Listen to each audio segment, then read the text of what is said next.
Hi, welcome to my first hammer tutorial.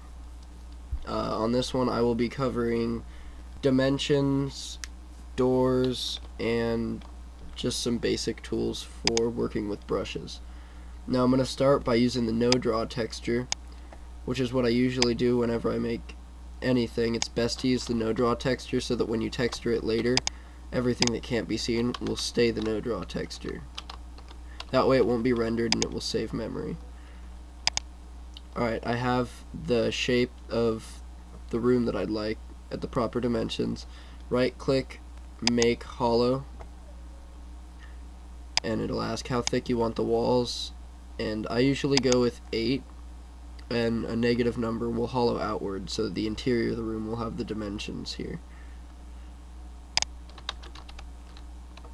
So now inside the room we could texture it, but I like a little room to move around above the player's head, so I'm going to divide it in half with the clipping tool here. And if part of your brush is red, that means it's going to get deleted when you press enter. It'll get clipped off. So you click the clipping tool until they're both white and press enter, and it'll divide it in two here. So now when you go to the texture application tool, look for the texture you want. I'm going to use brick.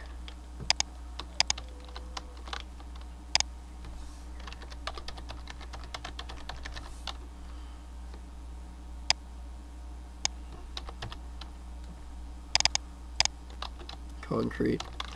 Alright, now for a skybox, for it to look like it just goes on forever, you're going to need Tools Skybox. This texture here, not the 2D skybox, but this one. Because if you want to implement a 3D skybox later, you can, and this is just a good skybox to use. Alright, so now if you want to put a spot for your player to spawn in the level, you click the entity tool, go down to objects, and type info player start. This one right here. Position it where you want it, and this is where the player will spawn. If they're not a little ways above the ground, they could spawn inside of it and get stuck, and that's not very good.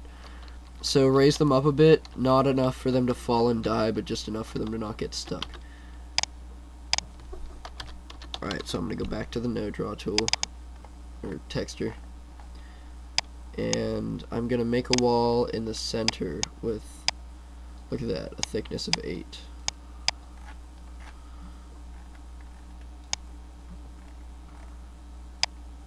Fit it to where I'd like it. And create it. I'll go to the texture application tool, take it from here, right click to apply.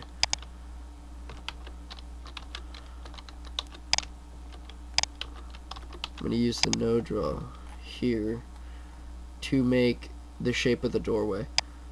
Alright, so 48 is usually the width of a doorway, and 108 is the height.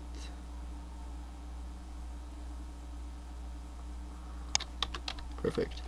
And right now I'm going to be using the carve tool, so I'm going to create the object where I'd like the doorway, and then you can right click, carve, or you can press Ctrl-Shift-C.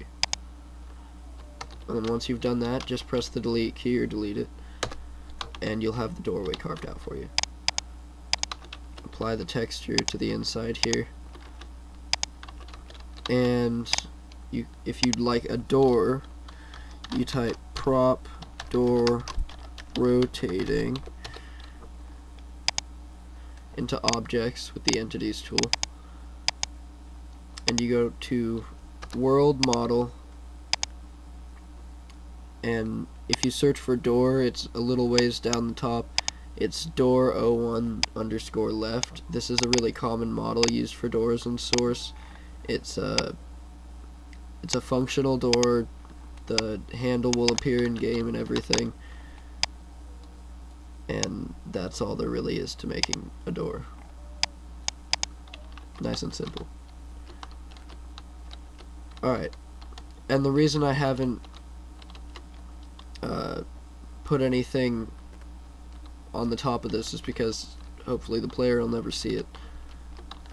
And from here they should be able to see the sky.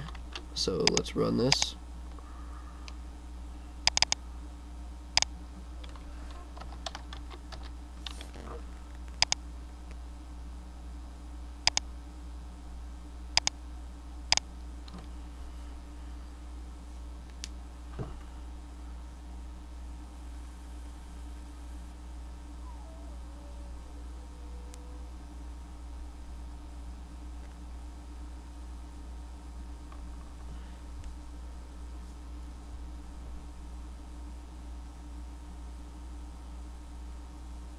Not sure why the window's not the right resolution, but whatever. Alright, here it is. Skybox texture up there, and the functional door. Perfect. Alright, I hope to see more people in the next video. Thanks for watching.